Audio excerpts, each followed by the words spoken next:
اللي حضرتك بتشوفه ده كرسي، بس مش اي كرسي، وهقول لك حكايته ايه، بس ركز في الاخر.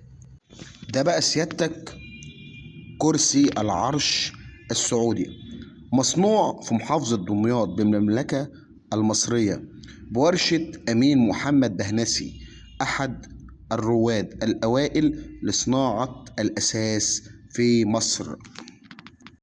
يعني الكرسي اللي قدام حضرتك ده صناعة مصرية دمياط.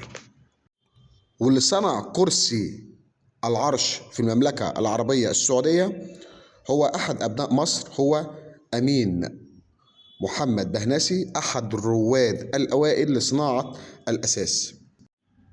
وتعلم أمين بهنسي صناعة الموبيليا على يد الإيطاليين، وكان شريك محمود بيسي، وكان ليهم مقر هنا في القاهرة في 50 شارع الجمهورية.